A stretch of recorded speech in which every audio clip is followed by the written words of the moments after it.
영업쟁이가 어디서 눈을 풀하려? 너 오늘부로 해고야. 58억짜리 계약을 따왔더니 돌아온 건 상품권 50만 원과 즉석 해고였습니다.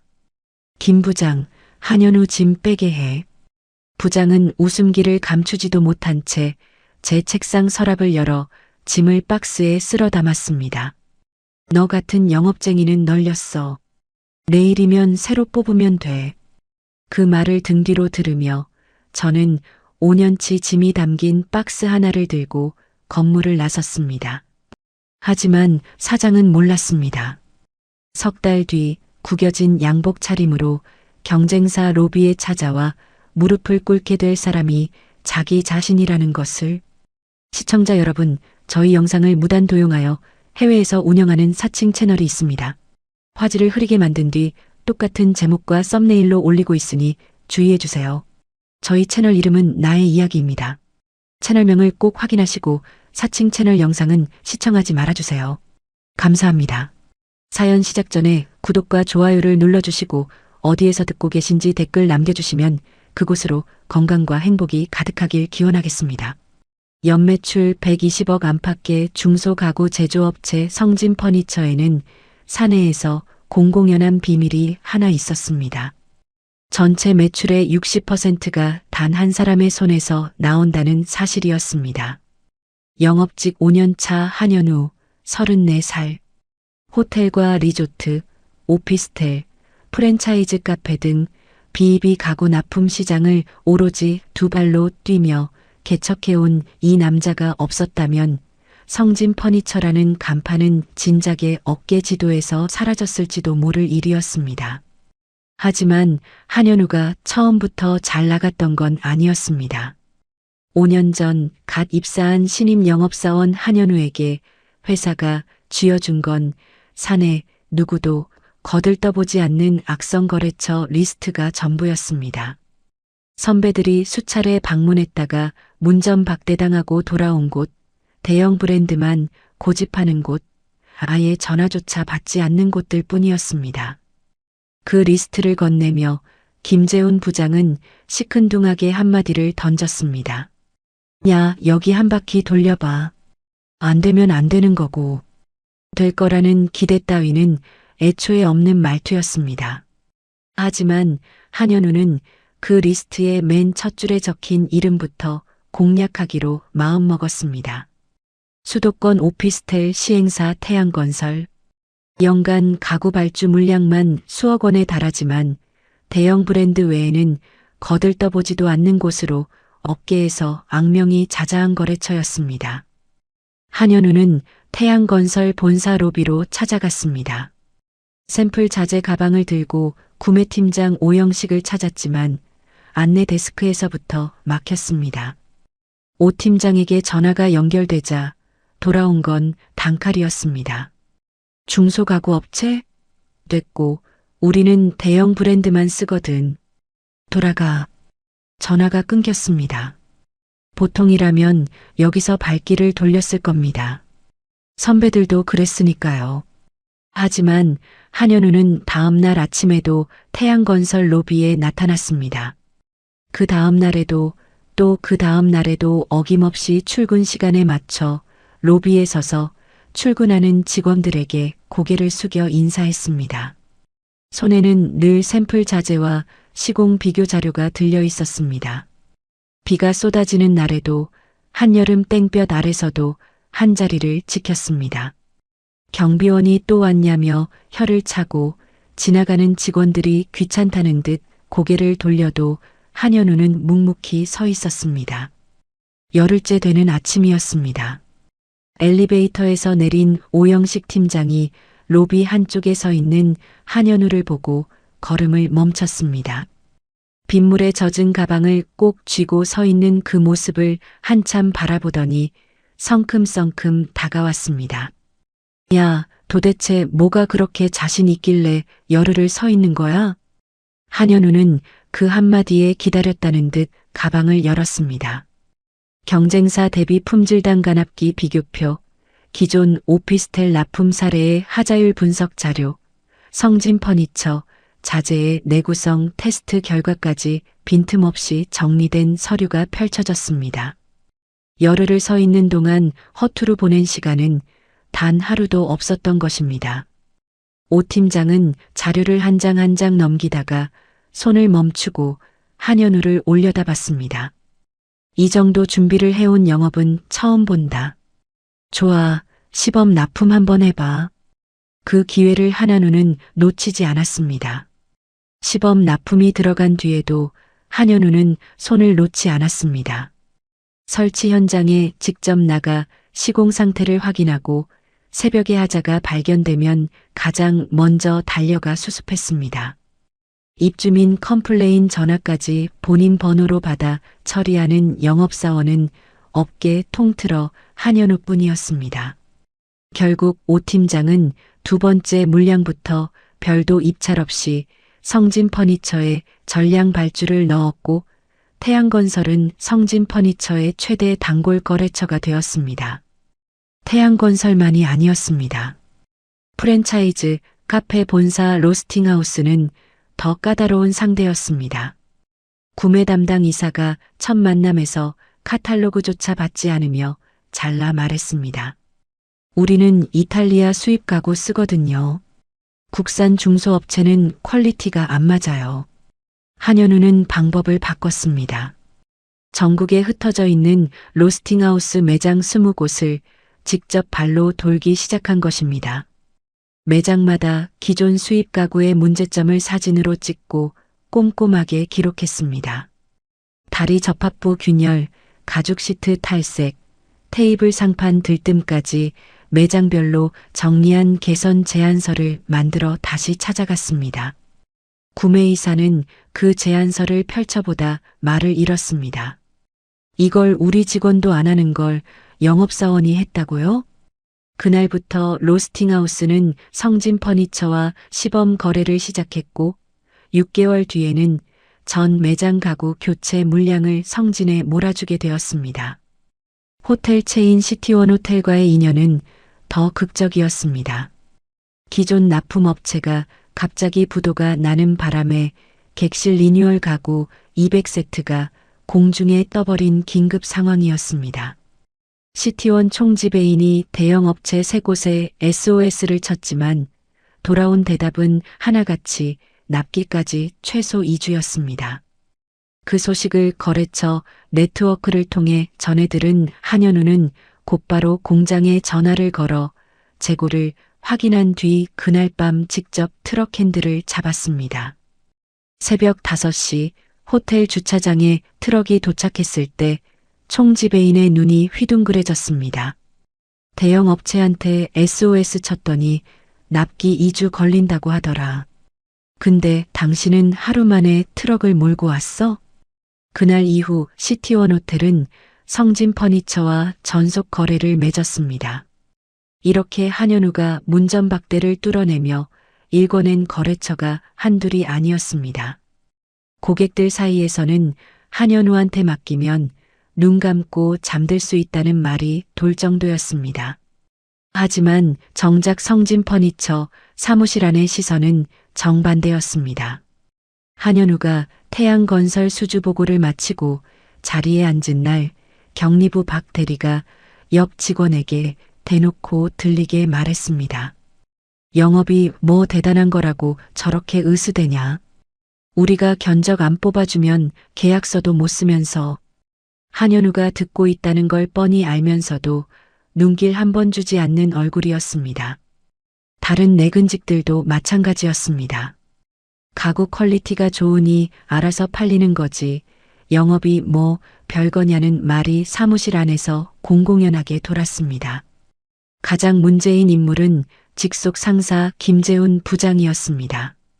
김 부장은 본인이 영업 현장에 나간 적은 손에 꼽을 정도로 드물면서도 한현우가 뚫어놓은 거래처와 실적을 자기 월간 보고서에 슬쩍 끼워 넣어 사장에게 보고하는 데 능숙한 사람이었습니다. 마치 한현우의 영업이 자기 관리하에 이루어진 것처럼 포장해서 승진 점수를 차곡차곡 쌓아 올리고 있었던 것입니다. 한현우는 그 사실을 알고 있었지만 참았습니다. 거래처와의 신뢰만 지키면 되니까 사내 정치에 에너지를 쓸 시간에 한 곳이라도 더 뛰는 게 낫다고 스스로를 다독였습니다. 그런 한현우의 일상에 판을 뒤흔들 한 건의 입찰 공고가 떨어진 것은 그로부터 얼마 지나지 않은 어느 월요일 아침이었습니다. 제주도 초대형 복합 리조트 제주 오션파크 신축 프로젝트. 객실 450실에 스위트룸, 로비, 레스토랑 3곳, 컨벤션홀, 풀빌라 20동까지 가구 전량 납품 입찰 공고가 어깨에 떴습니다. 수주 총액 58억, 연매출 120억 안팎 낀 성진 퍼니처에게는 반년치 매출에 맞먹는 초대형 건이었습니다. 이 한 것만 따내면 회사의 위상이 완전히 달라지는 그야말로 사오늘 건 규모였습니다. 월요일 아침 원래 조회. 사장 박종태가 직원들 앞에 섰습니다. 평소에는 실적 타령과 경비 절감 훈시로 채워지던 자리였지만 이날만큼은 사장의 표정이 달랐습니다. 눈빛에 욕심이 가득 차 있었습니다. 사장은 직원들을 한번 둘러본 뒤 한쪽에 서 있는 한현우를 손가락으로 짚었습니다. 한현우, 이번 제주 오션파크 입찰 네가 책임지고 따와라. 사무실이 조용해졌습니다. 사장이 한 발 앞으로 나서며 목소리를 높였습니다. 따내면 인센티브 5천만 원 주겠다. 거기다 팀장 승진까지 내가 책임진다. 여기 있는 전 직원이 증인이야. 내 말 믿어도 돼. 직원들 사이에서 웅성거림이 번졌습니다. 인센티브 5천만 원이라는 금액에 놀란 사람도 있었고 한현우를 부러운 눈으로 바라보는 사람도 있었습니다. 그 와중에 김재훈 부장의 표정만 살짝 굳어 있었습니다. 자기보다 직급이 낮은 한현우가 팀장이 되면 자신의 입지가 흔들린다는 계산이 머릿속에서 빠르게 돌아가고 있는 얼굴이었습니다. 경리부 박 대리는 팔짱을 낀 채 저 돈이 어디서 나오려나 하고 옆 사람에게 속삭였습니다. 하지만 한현우의 귀에는 아무것도 들리지 않았습니다. 5천만 원과 팀장이라는 두 단어만이 가슴속에서 울리고 있었습니다. 5년간 비를 맞으며 로비에 서고 새벽에 트럭을 몰고 매장 20곳을 발로 뛰었던 그 시간들에 대한 정당한 보상이 드디어 눈앞에 온 것 같았습니다. 한현우는 그날 오후 바로 제주행 비행기를 탔습니다. 리조트 건설 현장이 있는 서귀포 인근의 작은 모텔에 짐을 풀고 그날 밤부터 작업에 들어갔습니다. 설계 도면을 구해 객실 타입별 면적과 창 위치, 동선을 분석하고 스위트룸과 일반 객실의 가구 배치를 따로 잡았습니다. 레스토랑 3곳은 각각 콘셉트가 달랐기 때문에 좌석 간격과 테이블 규격을 하나하나 다르게 설계해야 했고 로비 천장고에 어울리는 라운지 체어의 높이까지 별도로 산출했습니다. 거기에 객실별 맞춤 가구 배치안을 3D 시뮬레이션으로 만드는 작업까지 혼자서 해냈습니다. 3주였습니다. 모텔방에서 라면과 편의점 삼각김밥으로 끼니를 때우며 빨래도 제대로 못한 채 노트북 앞에 앉아있던 시간이 꼬박 3주. 낮에는 공사 현장을 직접 찾아가 복도폭을 줄자로 재고 객실 문 여닫히는 방향까지 확인했으며 밤에는 모텔방 좁은 책상에서 시뮬레이션 렌더링이 돌아가는 동안 바닥에 도면을 펼쳐놓고 배치 수정안을 끊임없이 그렸습니다. 한 번은 풀빌라 동선을 확인하려고 공사장 울타리를 따라 걷다가 비를 맞아 흠뻑 젖은 채로 모텔에 돌아와 감기에 걸리기도 했지만 다음 날 아침에도 어김없이 현장으로 나갔습니다. 그 사이 경쟁 입찰에 참여한 대형 업체 3곳은 본사에서 만들어 온 카탈로그와 표준 견적서를 리조트 측에 전달하고 돌아갔습니다. 세련된 브로슈어에 화려한 레퍼런스 사진들이 가득했지만 그 안에 제주 오션파크라는 이름에 맞춰 설계된 내용은 단 한 줄도 없었습니다. 대형 업체의 영업 담당자들은 프레젠테이션 자리에서 기존 납품 실적을 자랑하고 본사 공장 규모를 강조하고 브랜드 인지도를 내세웠지만 정작 이 리조트의 객실창이 어느 방향을 향하는지, 레스토랑 좌석 배치가 서빙 동선과 어떻게 맞물리는지에 대해서는 아무도 말하지 않았습니다. 프레젠테이션 당일, 한현우는 리조트 시설팀장 정혜수를 회의실이 아닌 공사 현장으로 초대했습니다. 내부 마감 공사가 한창인 건물 안을 함께 걸으며 한현우는 태블릿 화면을 보여주었습니다. 이 객실은 창이 남향이니까 채광을 고려해 협탁 위치를 이쪽으로 잡았고, 스위트룸은 거실 동선이 넓으니까 소파 사이즈를 우규격으로 맞추면 투숙객이 바다를 보면서 앉을 수 있고, 1층 레스토랑은 좌석 간격을 이만큼 확보해야 서빙 동선이 꼬이지 않는다는 설명이 쉼없이 이어졌습니다. 3D 시뮬레이션 화면에는 완성된 객실의 가구가 배치된 모습이 실제처럼 펼쳐져 있었습니다. 정 팀장이 잠깐 "이 풀빌라 테라스 가구는요?" 라고 물었을 때 한현우는 곧바로 별도 파일을 열어 풀빌라 20동 각각의 테라스 면적과 조망 방향에 따라 다르게 설계한 아웃도어 가구 배치안을 보여주었습니다. 정 팀장의 눈이 커졌습니다. 현장을 한 바퀴 다 돌고 난 뒤 정혜수 팀장이 걸음을 멈추고 한현우를 돌아보며 입을 열었습니다. 대형 업체들도 이렇게까지는 안 해줍니다. 카탈로그 던져놓고 가는 데가 대부분이에요. 우리 리조트를 이만큼 이해하고 온 데는 성진 퍼니처밖에 없습니다. 맡기겠습니다. 단독 수주 확정 58억. 한현우가 정 팀장과 악수를 나누는 순간 3주간의 피로가 한꺼번에 밀려오면서 다리가 후들거렸지만 꾹 참고 서 있었습니다. 악수를 놓고 현장을 나서는데 뒤에서 정 팀장이 시설팀 직원에게 하는 말이 들려왔습니다. "저 사람은 진짜 다르다. 우리 건물을 우리보다 더 잘 알아." 한현우는 그 말을 등 뒤로 들으며 조용히 주먹을 쥐었습니다. 소식이 본사에 전해지자 사무실 전체가 들썩였습니다. 성진 퍼니처 창립 이래 최대 규모의 단일 수주. 사장 박종태는 제주에서 올라온 한현우의 어깨를 두 손으로 잡고 흔들며 말했습니다. "역시 우리 회사의 영웅이야. 내가 사람 보는 눈은 있다니까." 직원들이 박수를 쳤고 축하 인사가 쏟아졌습니다.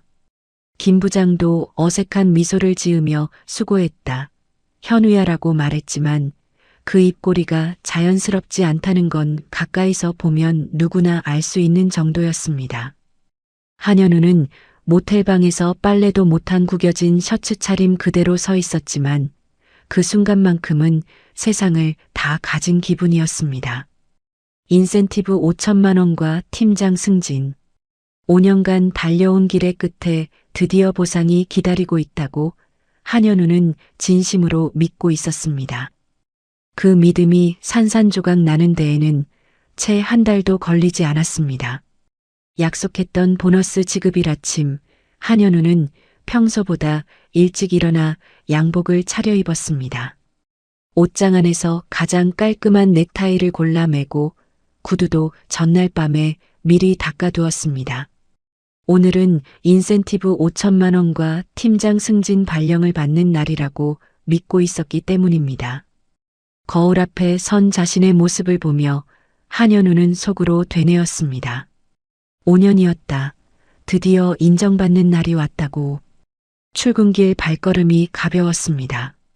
사무실에 들어서자 동료들의 눈빛이 미묘하게 느껴졌지만 한현우는 대수롭지 않게 자리에 앉았습니다.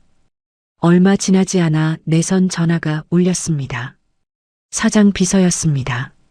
"한현우 씨, 사장님이 올라오시래요." 기대에 찬 발걸음으로 사장실 문을 열고 들어선 한현우. 그런데 분위기가 이상했습니다. 승진 발령문도 축하 자리도 없었습니다.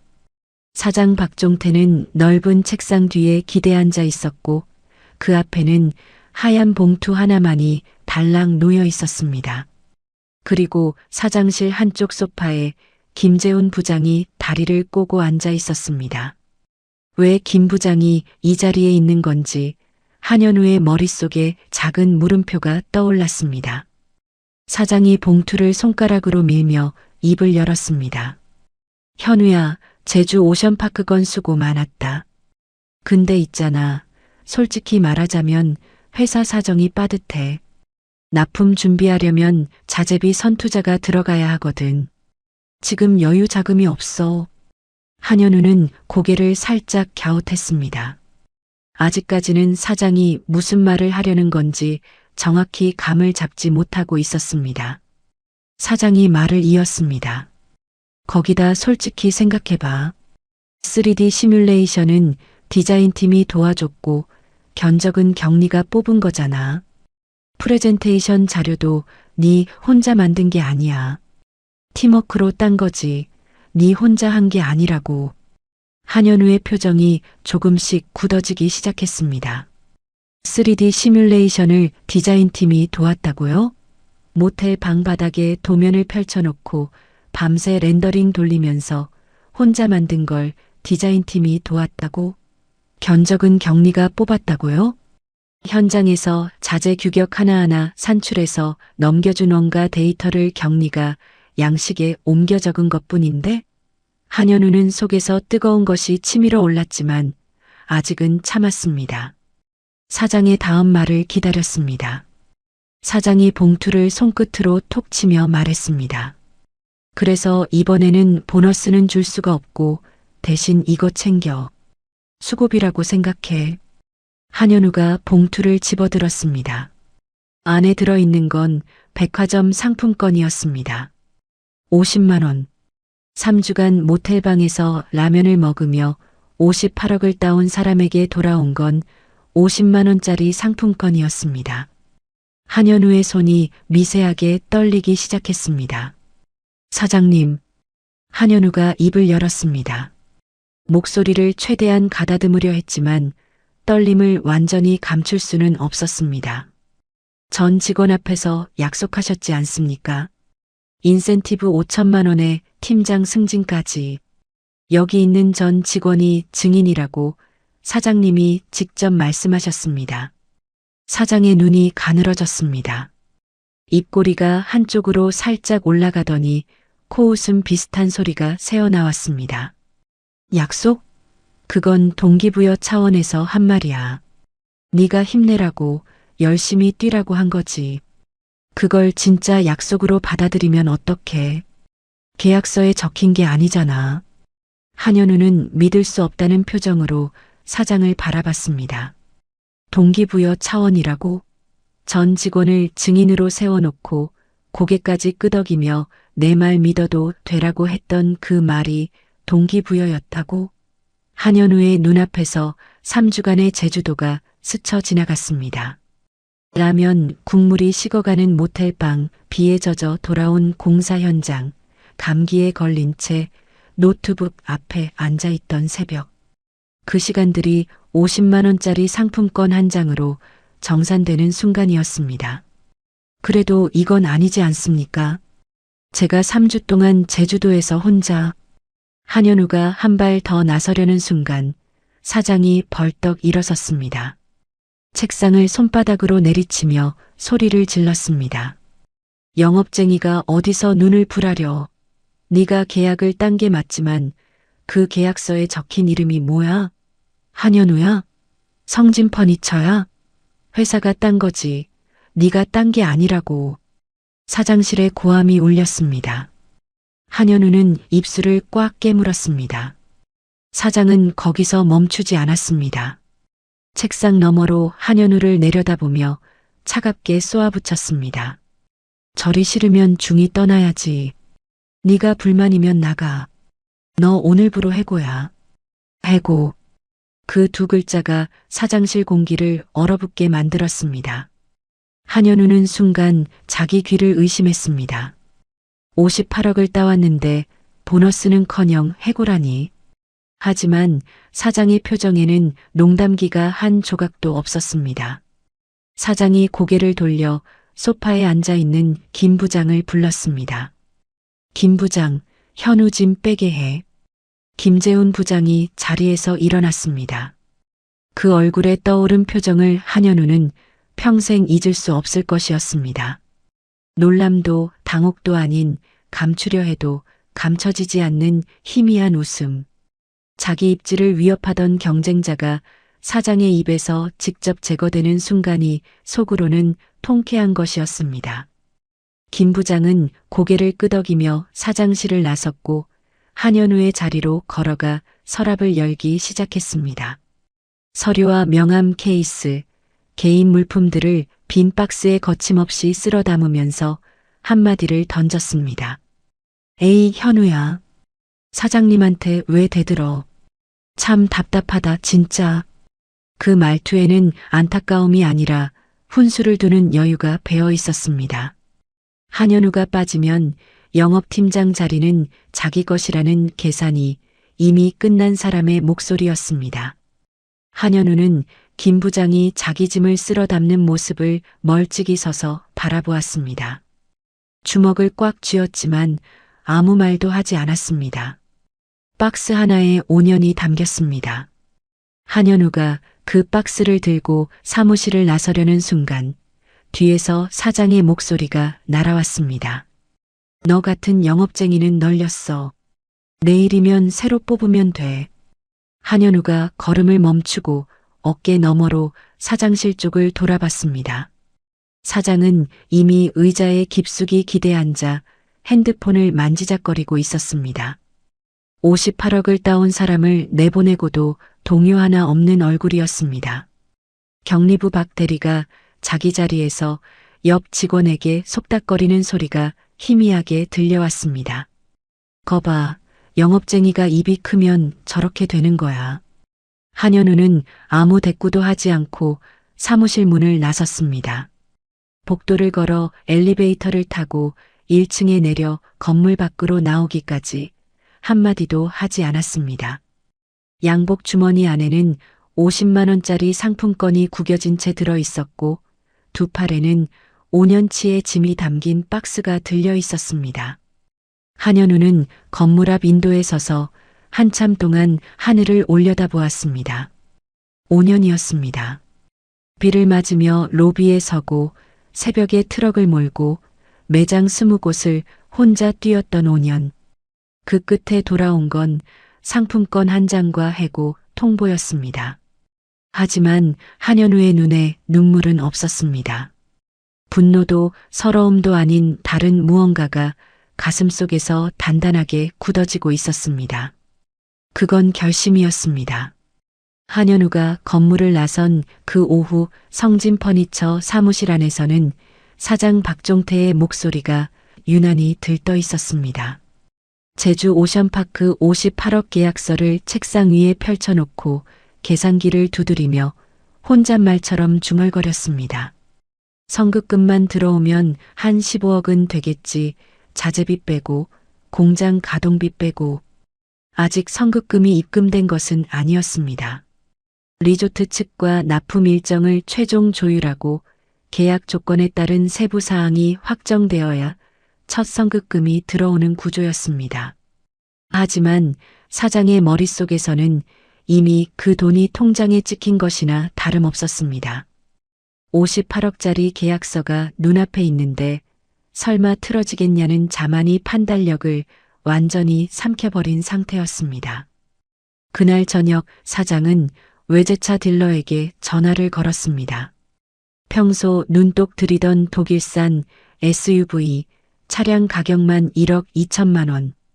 현금이 아직 없으니 60개월 할부로 계약을 밀어붙였습니다. 어차피 성급금 들어오면 한 번에 갚을 수 있다는 계산이었습니다. 며칠 뒤 번호판도 채 안 달린 새 차가 회사 주차장에 세워졌을 때 사장은 직원들 앞에서 차 키를 흔들며 웃어 보였습니다. 열심히 일하면 이런 차 타는 거야. 직원들은 어색하게 웃었지만 속으로는 다들 같은 생각을 하고 있었습니다. 58억을 따온 건 한현우인데 차를 바꾼 건 사장이라는 사실을.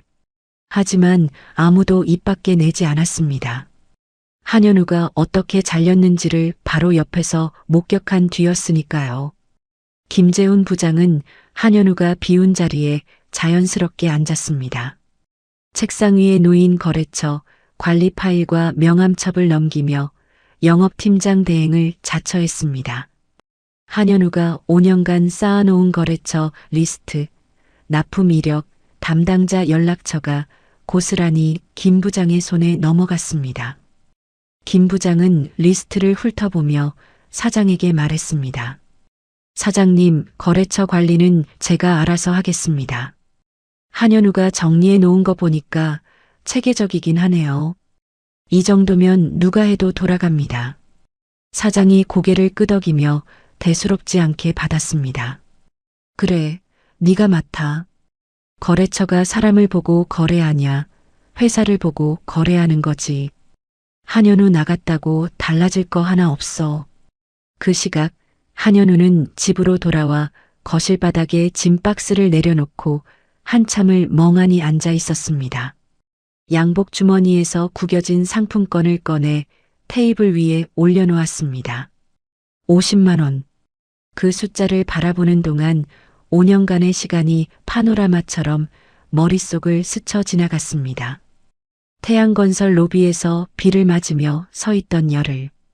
오 팀장이 도대체 뭐가 그렇게 자신 있냐며 처음으로 미팅 시간을 줬을 때의 가슴 벅참. 로스팅하우스 매장 20곳을 혼자 돌며 의자 다리 높이까지 재던 날들. 시티원 호텔에 새벽 5시에 트럭을 몰고 도착했을 때 총지배인의 놀란 표정. 제주도 모텔방에서 감기에 걸린 채 3D 시뮬레이션을 돌리던 밤. 그 모든 시간이 쌓여서 만들어진 것이 무엇이었는지 한현우는 이 순간 비로소 또렷하게 깨달았습니다. 성진 퍼니처라는 간판이 아니었습니다. 거래처 담당자들과의 신뢰였습니다.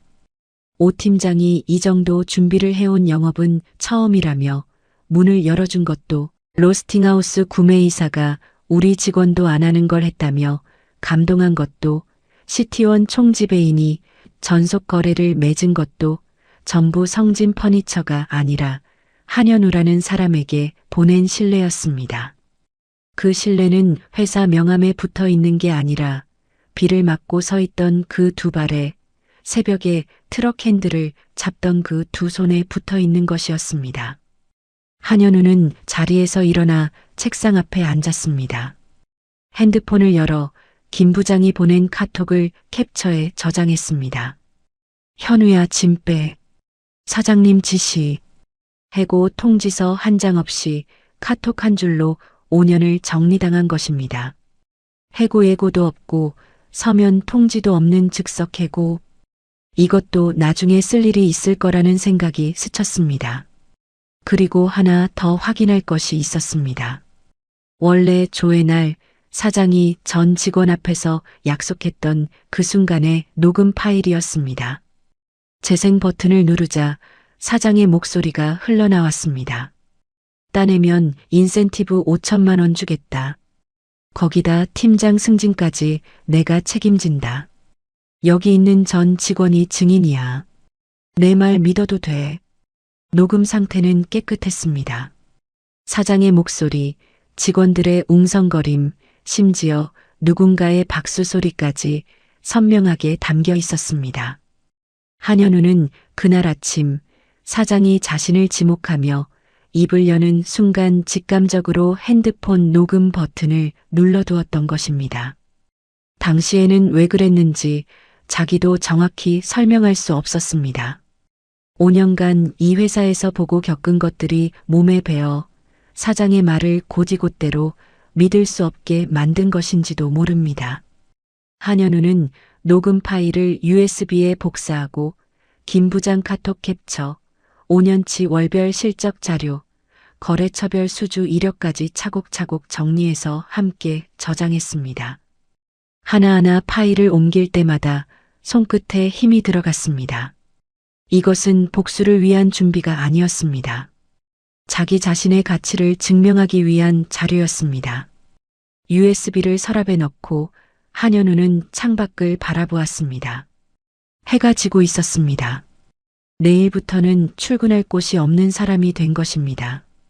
하지만 이상하게도 두렵지 않았습니다. 오히려 머릿속이 5년 만에 처음으로 맑아지는 기분이었습니다. 성진 퍼니처라는 울타리 안에 있었기 때문에 보이지 않았던 것들이 그 울타리가 거쳐지자 비로소 선명하게 보이기 시작했습니다. 한현우에게는 남아있는 것이 있었습니다. 5년간 발로 뛰며 쌓아올린 거래처들과의 신뢰. 어떤 해고 통지서도 빼앗을 수 없는 자기 자신에게 붙어있는 자산. 한현우는 조용히 결심했습니다. 증명하겠다고. 사장이 널린 영업쟁이라 불렀던 그 사람이 대체 불가능한 존재였다는 것을. 핸드폰 화면을 켜자 부재중 전화가 하나 찍혀 있었습니다. 모르는 번호였지만 지역 번호를 보니 낯익은 곳이었습니다. 한현우는 아직 그 전화의 의미를 몰랐습니다. 그 번호가 자신의 인생을 완전히 뒤바꿔 놓을 전화였다는 것을 내일 아침이 되어서야 알게 됩니다. 다음 날 아침 한현우는 핸드폰에 찍혀 있던 부재중 전화번호로 다시 전화를 걸었습니다. 신호가 2번 울리기도 전에 상대방이 받았습니다. 한현우 씨, 오정환입니다. 한성리빙 대표예요. 어제 전화 못 받으셨길래 다시 드리려던 참이었습니다. 한성리빙, 성진 퍼니처와 같은 B2B 가구 납품 시장에서 경쟁하는 업체였습니다. 호텔과 리조트, 오피스텔 납품 쪽에서 꾸준히 입지를 넓혀가고 있는 회사로 업계에서 오정환 대표는 사람 보는 눈이 있다는 평판으로 유명한 인물이었습니다. 한현우는 이름은 알고 있었지만 직접 통화하는 건 처음이었기에 왜 자신에게 전화를 한 건지 의아함이 앞섰습니다. 오 대표가 먼저 입을 열었습니다. 단도직입적으로 말씀드리겠습니다. 한현우 씨가 성진에서 나왔다는 소식 들었습니다. 한성리빙에서 일해볼 생각 없습니까? 한현우는 순간 말을 잃었습니다. 어제 해고당한 사람에게 하루 만에 이런 전화가 올 거라고는 전혀 예상하지 못했기 때문입니다. 오 대표가 말을 이었습니다. 작년 가구산업 박람회 때 성진 퍼니처 부스에서 한현우 씨가 거래처 바이어한테 프레젠테이션 하는 걸 우연히 봤습니다. 제품 스펙을 읊는 게 아니라 거래처 현장 상황을 중심으로 설명하시더라고요. 그게 인상에 남아서 나중에 업계 사람들한테 물어봤더니 성진 매출의 절반 이상이 한현우라는 사람 한 명한테서 나온다는 얘기를 듣게 됐습니다. 오 대표는 그때부터 한현우를 눈여겨보고 있었던 것이었습니다. 그러다 한현우가 부당해고를 당했다는 소식이 업계 네트워크를 타고 흘러들어왔고 이건 기회라고 판단해 바로 연락을 한 것이었습니다. 조건은 한현우 씨가 원하는 대로 맞추겠습니다. 기본급 상향, 실적 연동 인센티브 별도, 직함은 영업팀장으로 시작하시고 법인차도 한 대 빼드리겠습니다. 파격적인 제안이었습니다. 성진 퍼니처에서 5년 동안 팀장 한 번 달아보지 못한 한현우에게 첫날부터 팀장 직함과 법인차를 주겠다는 것이었습니다. 하지만 한현우의 마음을 진짜로 움직인 건 조건이 아니었습니다. 오 대표의 마지막 한마디였습니다. 한현우 씨, 저는 사람 제대로 대우할 줄 아는 회사를 만들고 싶은 사람입니다. 능력 있는 사람이 정당한 보상을 못 받는 걸 그냥 보고 있을 수가 없어요. 전화를 끊고 한현우는 한참을 가만히 앉아 있었습니다. 어제까지만 해도 세상이 끝난 것 같았는데 하루 만에 새로운 문이 열리고 있었습니다. 한현우는 오 대표의 제안을 수락했습니다. 한성리빙 첫 출근 날 한현우는 새 명함을 받아들었습니다. 한성리빙 영업팀장 한현우. 성진 퍼니처에서는 끝내 달지 못했던 직함이 이곳에서는 첫날부터 명함 위에 새겨져 있었습니다. 오 대표가 직접 사무실을 안내하며 영업팀 직원들에게 한현우를 소개했습니다. 오늘부터 영업팀을 이끌 한현우 팀장입니다. 업계에서 이미 소문난 분이니까 내가 길게 설명할 필요 없겠지. 다들 잘 부탁해. 직원들이 박수를 쳤습니다. 성진 퍼니처에서와는 분위기가 완전히 달랐습니다. 어색함도 있었지만 적어도 새로운 사람에 대한 기대와 존중이 느껴지는 자리였습니다. 한현우는 고개를 숙여 인사한 뒤 자기 자리에 앉았습니다. 가방에서 꺼낸 건 태블릿이었습니다. 5년간 거래처를 돌며 정리해온 고객관리 파일을 열자 거래처별 담당자 이름과 연락처, 납품 이력, 미팅 메모가 빼곡하게 채워진 리스트가 화면에 떴습니다. 그리고 핸드폰을 들어 가장 먼저 전화를 건 상대는 제주 오션파크 시설팀장 정혜수였습니다. 신호가 울렸습니다. 한 번, 두 번, 세 번째 신호에 정 팀장이 전화를 받았습니다. 여보세요? 정 팀장님, 한현우입니다. 그동안 감사했습니다. 연락드릴 게 있어서요. 저 성진 퍼니처에서 나왔고 한성 리빙으로 자리를 옮겼습니다. 전화기 너머로 잠시 침묵이 흘렀습니다. 그리고 정 팀장의 목소리가 돌아왔는데 뜻밖에도 놀라움보다는 안도에 가까운 톤이었습니다. 한현우 씨, 사실 그쪽에서 무슨 일이 있었는지 소문으로 들었습니다. 솔직히 말씀드릴게요. 저는 성진 퍼니처를 믿고 맡긴 게 아닙니다. 한현우 씨를 믿고 맡긴 겁니다. 한현우는 가만히 듣고 있었습니다. 정 팀장이 말을 이었습니다. 그 프레젠테이션, 그 현장 이해도, 풀빌라 테라스 가구까지 동별로 따로 설계해 온 거. 그건 회사가 한 게 아니라 현우 씨가 한 거잖아요. 카탈로그만 던져놓고 간 대형 업체 3곳은 이름도 기억 안 나는데 현우 씨는 3주 동안 우리 현장을 매일 걸어 다녔잖습니까? 정 팀장의 목소리가 단호해졌습니다. 현우 씨 없는 성진 퍼니처랑 58억짜리 프로젝트를 계속 끌고 갈 수가 없습니다. 사양 변경이랑 시공 일정 재조정 사유로 계약 전면 재검토 통보 넣겠습니다. 아직 성급금도 안 줬으니까 우리 쪽에서 절차상 문제될 건 없어요. 한현우는 전화를 끊고 한참을 가만히 앉아 있었습니다. 가슴 한쪽이 뜨거워지는 걸 느꼈습니다. 정 팀장의 말 한마디 한마디가 5년간의 시간이 헛되지 않았다는 증거처럼 느껴졌기 때문입니다. 사장은 거래처가 사람을 보고 거래하냐, 회사를 보고 거래하는 거지라고 했지만 현실은 정반대였습니다. 그 시각 성진 퍼니처 사장실에서는 박종태의 얼굴이 하얗게 질려 있었습니다. 제주 오션파크로부터 계약 전면 재검토 통보가 날아든 것입니다. 58억짜리 계약이 흔들리기 시작한 것이었습니다. 사장은 급하게 정 팀장에게 전화를 걸었지만 신호만 울릴 뿐 아무도 받지 않았습니다. 2번, 3번, 4번. 전화기를 쥔 손이 떨리기 시작했습니다. 성급금은 아직 한 푼도 들어오지 않았는데 주차장에는 60개월 할부로 계약한 외제 SUV가 서 있었습니다. 사장은 창밖을 바라보며 중얼거렸습니다. 설마 현우 때문은 아니겠지. 하지만 진짜 폭풍은 이제 시작이었습니다. 한현우는 태블릿 화면을 스크롤했습니다. 태양건설 오영식 팀장, 로스팅하우스 구매이사, 시티원 호텔 총지배인. 5년간 비를 맞고 발로 뛰고 새벽에 트럭을 몰며 한 사람 한 사람 쌓아 올린 이름들이 리스트에 빼곡하게 채워져 있었습니다. 한현우는 다음 번호를 누르기 전에 잠시 화면을 내려다보았습니다. 이건 공격이 아니었습니다. 인사였습니다. 그동안 감사했다는 안부 전화. 하지만 그 안부가 어떤 결과를 만들어낼지 한현우 자신도 아직은 다 알지 못하고 있었습니다.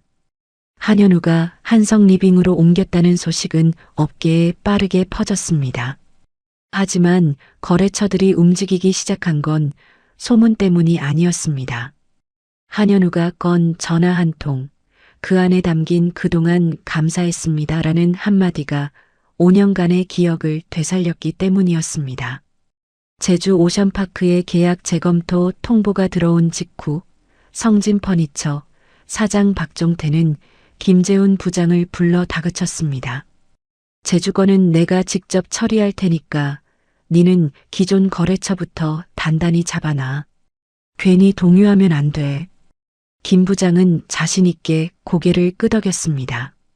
한현우가 정리해 놓은 거래처 리스트가 있으니 그대로 따라가기만 하면 된다고 생각했습니다. 그는 리스트 맨 위에 적힌 첫 번째 이름부터 전화를 걸기 시작했습니다. 태양건설 구매팀장 오영식. 신호가 울리고 오 팀장이 전화를 받았습니다. 김 부장은 최대한 밝은 목소리를 만들어 말했습니다. 오 팀장님, 안녕하십니까? 성진퍼니처 김재훈 부장입니다. 앞으로 제가 직접 관리해 드리겠습니다. 현우 씨가 갑자기 나가는 바람에 혼선이 좀 있었는데 기존 거래에는 전혀 문제 없으니까 안심하셔도. 오 팀장이 말을 잘랐습니다. 목소리가 차가웠습니다. 김 부장님, 우리가 성진이랑 거래한 게 언제부터인지 아세요? 김 부장이 당황한 기색을 감추며 대답했습니다. 그야 한사 5년 됐죠. 맞아요. 현우 씨가 비 맞으며 우리 로비에 열흘을 서 있었을 때부터예요. 경비원이 쫓아내도 매일 아침 나타나서 자료 한 장이라도 봐달라고 고개를 숙이던 그때부터. 부장님은 그때 뭐 하셨습니까? 김 부장의 입이 굳었습니다.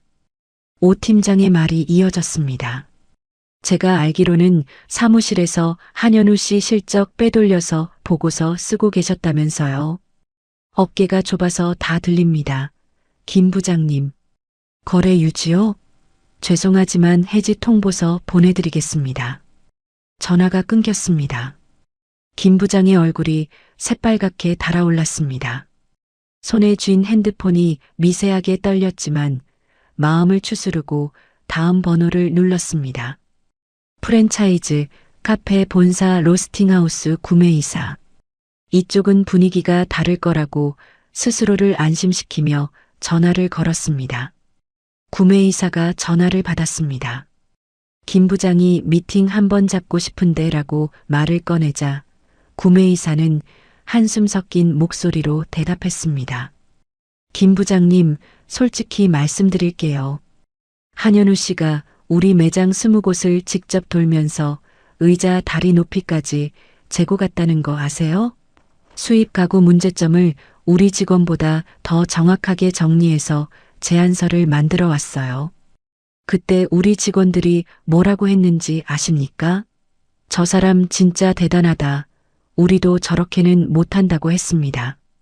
김 부장이 그 정성은 저희 회사 전체가라며 말을 끊으려 했지만 구매이사가 먼저 못을 박았습니다. 부장님은 카탈로그 한 장도 갖고 안 오셨으면서 거래를 유지해 달라고요? 죄송하지만 한성리빙 쪽으로 계약 옮기겠습니다. 현우 씨한테는 이미 연락드렸고요. 두 번째 전화도 끊겼습니다. 김 부장은 핸드폰을 내려놓고 책상에 이마를 짚었습니다. 이름만 대면 알만한 핵심 거래처 두 곳이 전화 한 통에 날아간 것이었습니다. 하지만 거래처의 이탈은 거기서 멈추지 않았습니다. 시티원 호텔은 더 극적이었습니다. 김 부장이 전화를 걸기도 전에 시티원 총지배인이 한현우에게 먼저 연락을 해온 것이었습니다. 한현우의 핸드폰이 울렸고 화면에 시티원 호텔 번호가 떴을 때 한현우는 살짝 놀랐습니다. 자기가 전화를 걸기 전에 상대방이 먼저 찾아온 것이었으니까요. 현우 씨, 총지배인 박입니다. 성진에서 나왔다는 소식 들었어요. 네, 총지배인님. 인사드리려고 연락드리려던 참이었습니다. 총지배인의 목소리에 망설임 같은 건 없었습니다. 현우 씨, 작년에 기존 업체 부도 났을 때 밤새 트럭 몰고 새벽 5시에 우리 주차장에 도착했던 거 아직도 잊지 못합니다. 대형 업체한테 SOS 쳤더니 납기 2주 걸린다고 했거든요. 근데 현우 씨는 하루 만에 달려왔잖아요. 그날 제가 뭐라고 했는지 기억나세요? 기억합니다. 당신 같은 영업은 처음 본다고 하셨죠. 맞아요. 그때 제가 마음속으로 정한 게 있어요. 이 사람이 어디로 가든 따라가겠다고. 전 객실 리뉴얼 물량 한성리빙에 몰아드리겠습니다. 계약서 보내주세요. 한현우는 전화를 끊고 잠시 눈을 감았습니다. 새벽에 트럭을 몰며 졸음을 쫓으려고 창문을 열었던 그 밤의 찬바람이 얼굴에 스치는 것 같았습니다. 그때는 몰랐습니다. 그 한 번의 새벽길이 이렇게 돌아올 줄은. 한편 성진 퍼니처에서는 사태가 걷잡을 수 없이 커지고 있었습니다. 태양건설 해지, 로스팅하우스 이관, 시티원 호텔 이탈. 한현우가 5년간 뚫어낸 핵심 거래처 세 곳이 불과 며칠 사이에 전부 빠져나간 것이었습니다. 사장 박종태가 김 부장을 닥달했습니다. 네가 영업팀장 대행이잖아. 거래처 붙잡으라고 했지. 날려버리라고 했냐? 사장님, 제가 전화했는데 다들 현우 얘기만 하면서 핑계대지 말고 당장 현장에 나가서 잡아와. 직접 만나서 얼굴 보고 얘기하면 다르다고. 사장의 고함에 밀려 김 부장은 난생 처음 영업 가방을 들고 현장에 나섰습니다. 첫 번째로 찾아간 곳은 오피스텔 신축 현장의 납품 미팅이었습니다. 발주처 담당자와 시공팀 반장이 자리에 앉아 있었고 김 부장은 성진 퍼니처 카탈로그를 펼치며 말을 시작했습니다. 하지만 담당자가 첫 질문을 던지자마자 막혔습니다. 이 가구 자재 원목 수종이 뭡니까? MDF 혼용 비율은요? 김 부장은 카탈로그를 뒤적거렸지만 해당 정보를 찾지 못했습니다. 그건 확인해서 다시 말씀드리겠습니다. 시공팀 반장이 도면을 펼쳐 보이며 물었습니다. 여기 복도 폭이 1200인데 가구 반입 사이즈 맞아요? 설치 도면 가져오셨어요? 김 부장은 설치 도면이 뭔지도 정확히 몰랐습니다. 한현우가 늘 혼자서 챙기던 부분이었기 때문입니다. 카탈로그만 들고 온 자신이 한없이 초라하게 느껴지는 순간이었습니다. 시공팀 반장이 한숨을 내쉬며 말했습니다. 현우 씨는 자재 규격은 기본이고 복도 폭에 맞는 반입 동선까지 미리 짜서 오셨거든요. 도면 볼 줄이나 아세요, 부장님? 발주처 담당자가 마무리를 찍었습니다. 카탈로그를 덮으며 김 부장의 얼굴을 정면으로 바라보았습니다. 이 정도 실력으로 영업팀장을 하신 겁니까? 현우 씨가 왜 떠났는지 이제 알겠네요. 죄송한데 다른 업체 알아보겠습니다. 김 부장은 빈 가방을 들고 사무실로 돌아왔습니다. 사장에게 보고할 말이 없었습니다. 사장은 김 부장의 빈손을 보자마자 이를 갈며 내뱉었습니다. 네가 현우 짐싸라고 했을 때 웃고 있던 거 내가 못 봤을 줄 알아? 그때 실컷 좋아하더니 이게 네 실력이야? 김 부장은 아무 말도 못하고 고개를 숙였습니다. 사장에게 불려가서 쪼들리는 김 부장의 뒷모습을 바라보는 사무실 직원들의 시선이 싸늘했습니다. 불과 며칠 전까지 한현우의 자리에 앉아 영업팀장 대행을 자처하던 사람의 최후가 이것이었습니다. 성진 퍼니처의 매출 그래프는 수직으로 곤두박질 치기 시작했습니다. 한현우 한 사람이 빠지자 60%의 매출이 통째로 흔들리는 것이 아니라 그 60%를 만들어낸 거래처들이 한꺼번에 등을 돌리고 있었습니다. 거래처가 사람을 보고 거래하느냐, 회사를 보고 거래하느냐. 사장이 한현우에게 내뱉었던 그 질문에 대한 답이 이제 숫자로 증명되고 있었습니다. 석 달이 흘렀습니다. 그 석 달 동안 한현우는 한성리빙에서 말 그대로 폭풍을 일으켰습니다. 제주 오션파크에서 빠져나온 거래처들을 안정적으로 안착시키는 것은 물론이고 기존 한성리빙 거래처의 납품 단가 재협상과 신규 물량 확대까지 동시에 밀어붙였습니다. 한현우가 출근 첫날부터 보여준 현장 밀착형 영업 스타일에 한성리빙 영업팀 직원들도 하나둘 따라 움직이기 시작했고 팀 전체의 실적이 눈에 띄게 올라갔습니다. 결과는 숫자로 나타났습니다. 한성리빙의 분기 매출은 전년 동기 대비 40% 이상 뛰어 올랐고 업계 순위가 단숨에 치고 올라갔습니다. 오정환 대표는 분기 실적 보고를 받아들고 한현우를 불러 말했습니다. 한현우 팀장, 솔직히 기대는 했지만 이 정도일 줄은 몰랐습니다. 창립 이래 최고 분기 실적이에요. 한현우는 담담하게 고개를 숙였습니다. 팀원들이 잘 따라와 줬습니다. 오 대표가 웃었습니다. 이 사람을 내보낸 회사는 도대체 무슨 생각이었을까 하는 표정이었습니다. 반면 성진 퍼니처는 바닥이 보이지 않는 추락을 겪고 있었습니다. 한현우가 뚫어놓은 핵심 거래처가 전부 빠져나간 뒤 남은 건 소규모 단발성 납품건 몇 개뿐이었습니다. 전체 매출의 60%가 한 사람에게서 나왔다는 건 그 한 사람이 사라지면 매출의 60%가 증발한다는 뜻이기도 했습니다. 거기에 한현우를 따라 거래처까지 이탈하면서 실질적으로 매출의 90% 이상이 사라져버렸습니다. 공장은 가동을 멈췄고 자재 납품 업체에서는 대금 독촉 전화가 쏟아졌습니다. 직원들의 월급이 2달째 밀리기 시작했습니다. 처음에는 다음 주에 넣어주겠다던 사장의 약속이 이번 달 말까지로 밀리더니 어느 순간부터는 약속 자체가 사라졌습니다. 경리부 박 대리가 사장실 문을 두드리고 사장님, 직원들 월급이 2달째입니다라고 말하면 사장은 알아서 하고 있으니까 나가봐라며 손사래를 칠 뿐이었습니다. 주차장에 세워져 있던 외제 SUV는 할부금 연체로 결국 압류 딱지가 붙었습니다. 성급금이 들어올 거라 믿고 질러버린 차가 성급금은커녕 계약 자체가 날아간 뒤에 할부금만 남긴 채 끌려간 것이었습니다. 그 와중에 제주 오션파크로부터 최종 계약 해지 통보가 날아왔습니다.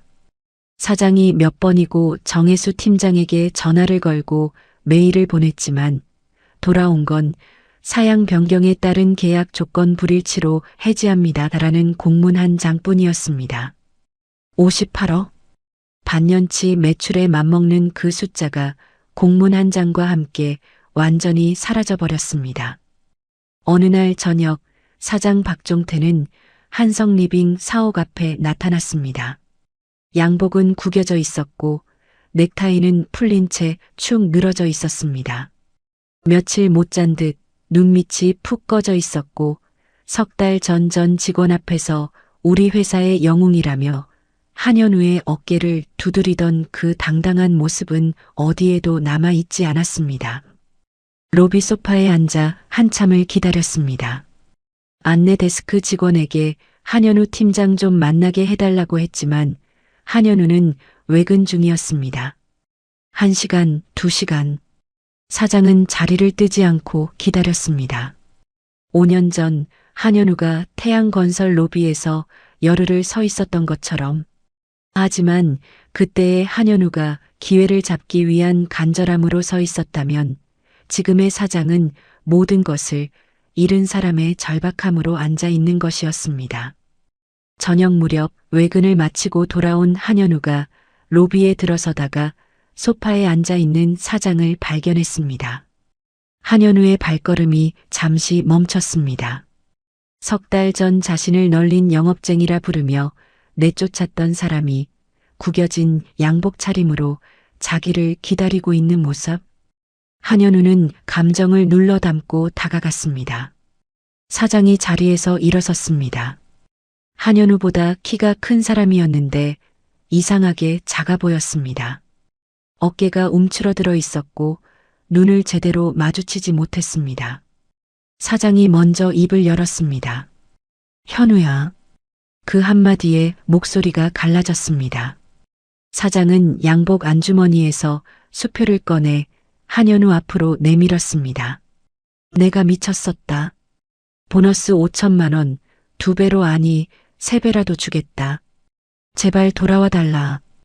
회사가 망하게 생겼어.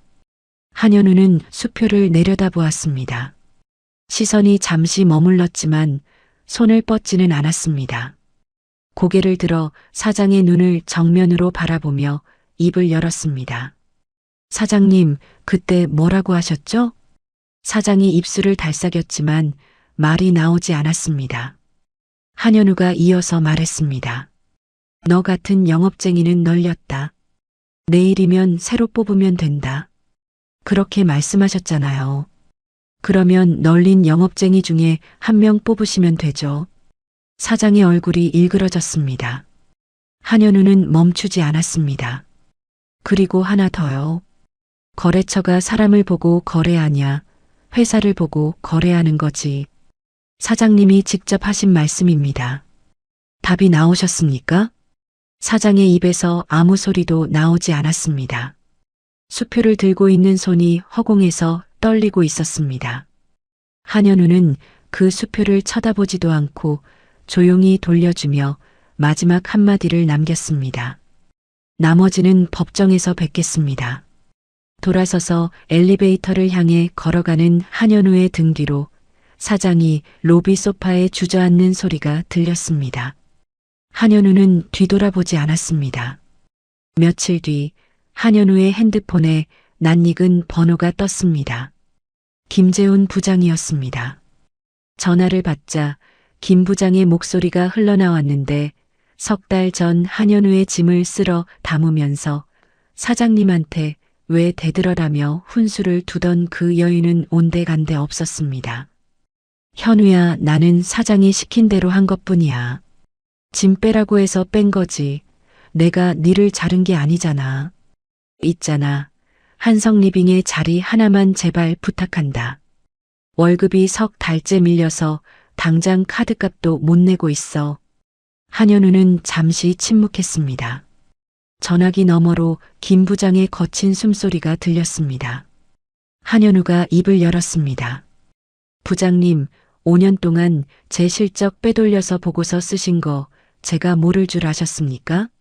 제가 뚫어놓은 거래처를 본인이 관리한 것처럼 포장해서 승진 점수 쌓으신 거 다 알고 있었습니다. 김 부장의 숨소리가 멈췄습니다. 한현우가 말을 이었습니다. 그리고 제 짐박스에 쓸어 담으면서 웃으시던 거 잊으셨어요? 부장님 표정, 저는 평생 잊지 못합니다. 그건 본인이 해결하셔야 합니다. 전화가 끊겼습니다.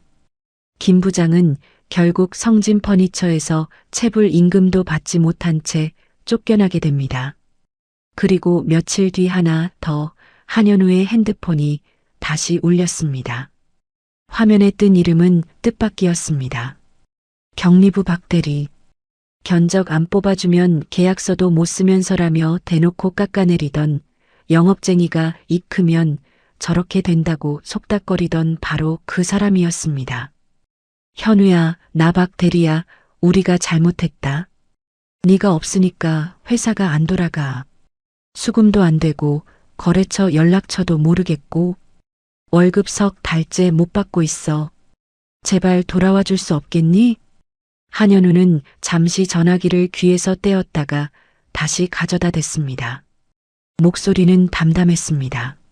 선배, 견적 안 뽑아주면 계약서도 못 쓴다고 하셨잖아요. 저 없어도 견적만 잘 뽑으면 되는 거 아니었습니까? 전화기 너머에서 아무 소리도 들리지 않았습니다.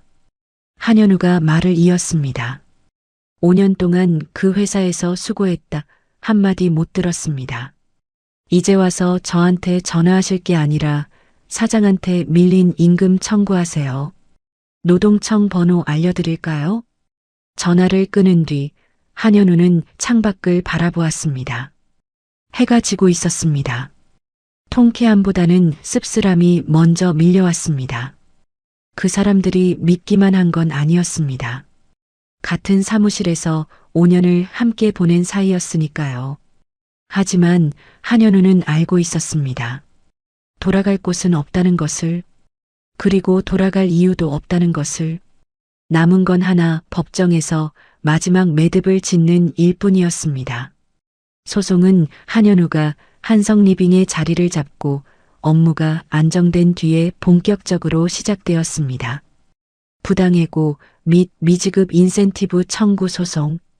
한현우의 변호사는 소장에 3가지를 명확하게 적어 넣었습니다. 첫째, 전 직원 앞에서의 공개적 인센티브 약속 불이행. 둘째, 해고 절차를 무시한 즉석 해고. 셋째, 서면 해고 통지서조차 교부하지 않은 절차 위반. 재판 당일 법정에는 양쪽 변호사와 당사자들이 마주 앉았습니다. 사장 박종태는 양복을 차려입고 나왔지만 석 달 전 한성리빙 로비에서 주저앉던 그날보다 얼굴이 더 초췌해져 있었습니다. 한현우와 눈이 마주쳤지만 시선을 피했습니다. 사장 측 변호사가 먼저 주장을 펼쳤습니다. 원고의 실적은 개인의 역량만으로 이루어진 것이 아니라 회사 브랜드와 팀워크의 결과입니다. 사장의 발언은 법적 구속력이 없는 격려 차원의 언급이었으며 원고의 퇴사는 정당한 경영 판단에 따른 인사 조치였습니다. 격려 차원의 언급. 사장이 사장실에서 한현우에게 했던 말과 똑같은 논리였습니다. 한현우는 가만히 듣고 있었습니다. 이미 준비는 끝나 있었으니까요. 한현우 측 변호사가 자리에서 일어났습니다. 재판장님, 먼저 증거 하나를 제출하겠습니다. 피고 측이 격려 차원의 언급이라 주장하는 발언의 원본 녹음 파일입니다. 원고가 당시 본인이 참석한 공개 자리에서 직접 녹음한 것으로 적법한 증거에 해당합니다. 법정에 녹음이 재생되었습니다. 스피커를 통해 사장 박종태 본인의 목소리가 울려 퍼졌습니다. 한현우, 이번 제주 오션파크 입찰 네가 책임지고 따와라. 따내면 인센티브 5천만 원 주겠다. 거기다 팀장 승진까지 내가 책임진다. 여기 있는 전 직원이 증인이야. 내 말 믿어도 돼. 녹음 상태는 선명했습니다. 사장의 목소리, 직원들의 웅성거림, 누군가의 박수 소리까지 또렷하게 담겨 있었습니다. 법정 안이 조용해졌습니다. 사장의 얼굴이 돌처럼 굳었습니다. 자기 목소리가 법정 스피커를 통해 흘러나오는 것을 듣는 기분이 어떤 것인지 그 표정이 말해주고 있었습니다. 한현우 측 변호사가 이어서 말했습니다. 다음으로 원고의 5년간 월별 실적 자료를 제출합니다. 이 자료에 따르면 성진 퍼니처 전체 매출의 약 60%가 원고 개인의 영업활동에서 발생한 것으로 확인됩니다. 피고 측이 주장하는 팀워크의 결과와는 명백히 거리가 있는 수치입니다. 실적 자료가 스크린에 떴습니다. 월별, 분기별, 연도별로 정리된 숫자들이 한눈에 들어왔습니다. 한현우가 입사한 첫 해부터 매출 곡선이 가파르게 올라간 것이 그래프로 선명하게 나타나 있었습니다. 마지막으로 해고 절차에 대해 말씀드리겠습니다. 피고는 원고에게 해고 예고를 하지 않았고 서면 해고 통지서도 교부하지 않았습니다. 당일 구두로 즉석 해고를 통보한 뒤 영업부 부장을 시켜 원고의 짐을 정리하게 했습니다. 이를 입증하는 증거로 해당 부장이 원고에게 보낸 카카오톡 메시지 캡처를 제출합니다. 스크린에 김 부장의 카톡이 떴습니다. 현우야, 짐 빼. 사장님 지시. 단 2줄. 5년의 세월이 이 두 줄로 정리된 것이었습니다. 방청석에서 한숨소리가 새어나왔습니다. 사장 측 변호사가 반박을 시도했지만 녹음 파일과 실적 자료, 카톡 캡처라는 세 가지 증거 앞에서 논리가 힘을 잃었습니다. 재판장이 판결을 내렸습니다. 구두 약속이라 하더라도 전 직원 앞에서의 공개적 약속은 근로조건의 일부로 인정할 수 있으며 피고 측의 해고는 해고해고 절차 및 서면 통지 의무를 위반한 부당해고에 해당합니다. 피고는 원고에게 미지급 인센티브 전액, 부당해고, 배상금, 해고 예고 수당 및 위자료를 지급하라. 한현우의 완승이었습니다.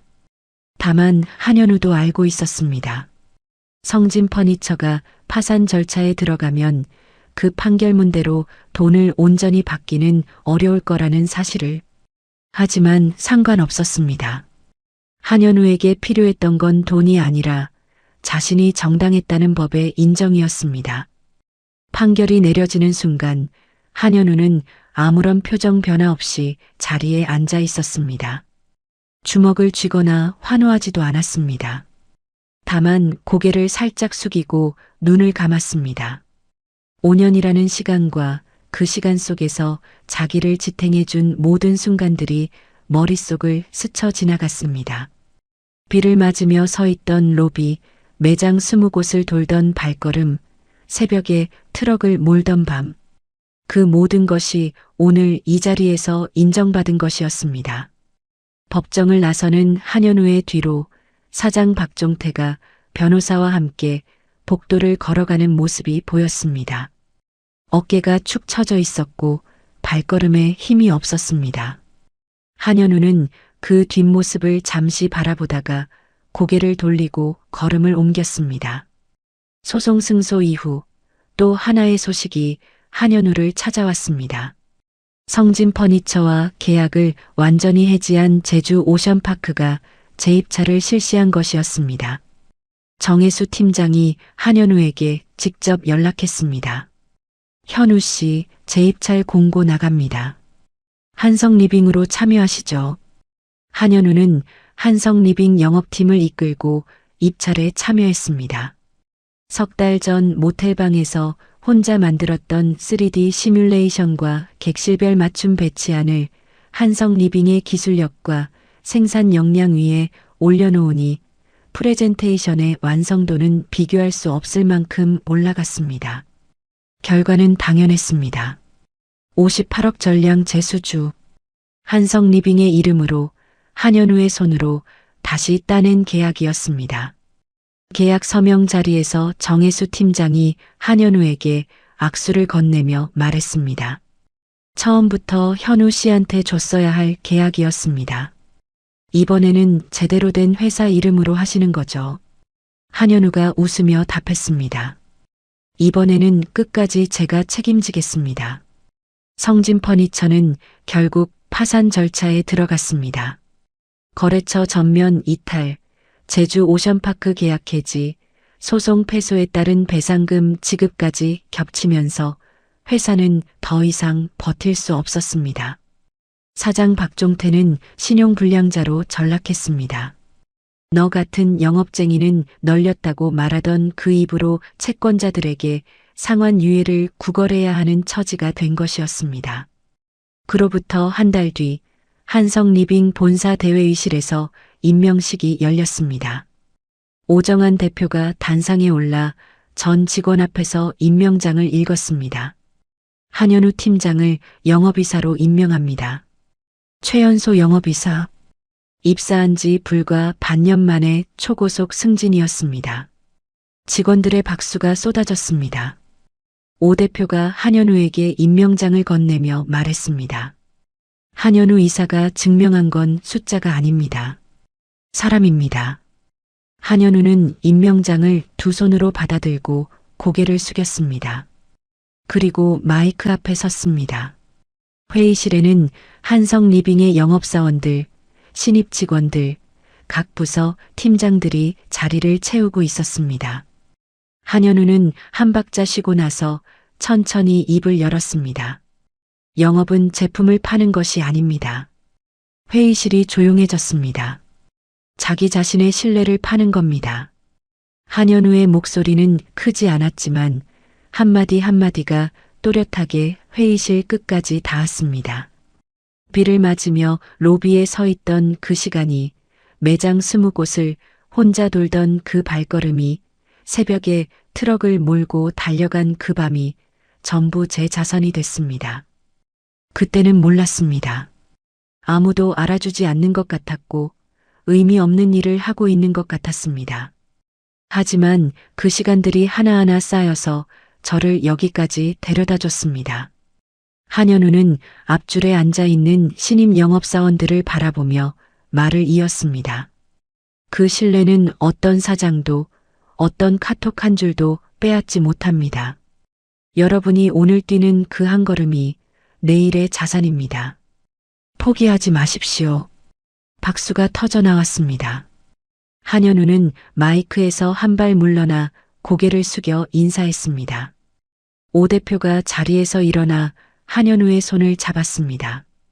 회의실을 가득 채운 박수 소리 속에서 한현우의 얼굴에 잔잔한 미소가 번졌습니다. 임명식을 마친 한현우는 주차장으로 내려갔습니다. 법인차 운전석에 앉아 시동을 걸었습니다. 조수석에는 제주 오션파크 납품 첫 회의를 위한 프레젠테이션 자료가 놓여 있었습니다. 이번에는 모텔방이 아니라 한성 리빙이라는 이름 위에서 일하는 것이었습니다. 차창 밖으로 오후의 햇살이 쏟아졌고 한현우는 기어를 넣고 천천히 출발했습니다. 5년 전 비를 맞으며 태양건설 로비에 서 있던 29살의 신임 영업사원. 그 사람은 이제 업계 최정상에 서 있었습니다. 달라진 건 직함도, 연봉도, 법인차도 아니었습니다. 달라진 건 단 하나, 자기 자신의 가치를 스스로 증명했다는 사실뿐이었습니다. 한현우의 차가 도로 위로 빠져나갔습니다. 사이드미러에 한성 리빙 사옥이 작아지고 앞으로는 새로운 거래처를 향한 길이 펼쳐져 있었습니다. 핸들을 잡은 한현우의 눈빛은 5년 전 로비에 서 있던 그 아침과 똑같이 단단했습니다. 여러분, 오늘 이야기 어떠셨습니까? 목이 터져라 발로 뛰며 58억짜리 계약을 따왔는데 돌아온 건 상품권 50만 원과 하고 통보뿐이었던 한현우. 너 같은 영업쟁이는 널렸다는 말을 들으며 짐 박스 하나 들고 쫓겨났지만 그가 5년간 비를 맞고 새벽에 트럭을 몰고 매장 20곳을 혼자 뛰며 쌓아 올린 신뢰는 어떤 해고 통보로도 빼앗을 수 없는 것이었습니다. 세상에는 사람의 가치를 돈으로만 재고 쓸 만큼 쓰고 나면 버리는 사람들이 있습니다. 하지만 진심으로 쌓은 신뢰는 반드시 그 사람에게 돌아옵니다. 거래처가 회사를 보고 거래하는 게 아니라 사람을 보고 거래한다는 것, 오늘 이야기가 그 한마디를 여러분의 가슴에 남길 수 있었다면 좋겠습니다. 혹시 지금 자신의 가치를 인정받지 못하고 있다고 느끼시는 분이 계시다면 한현우의 이야기를 떠올려 주십시오. 오늘 뛰는 그 한 걸음이 내일의 자산이 됩니다. 이야기를 끝까지 들어주신 분이 계시다면 잘 들었다고 댓글 하나만 남겨주세요. 구독과 좋아요 부탁드립니다. 감사합니다.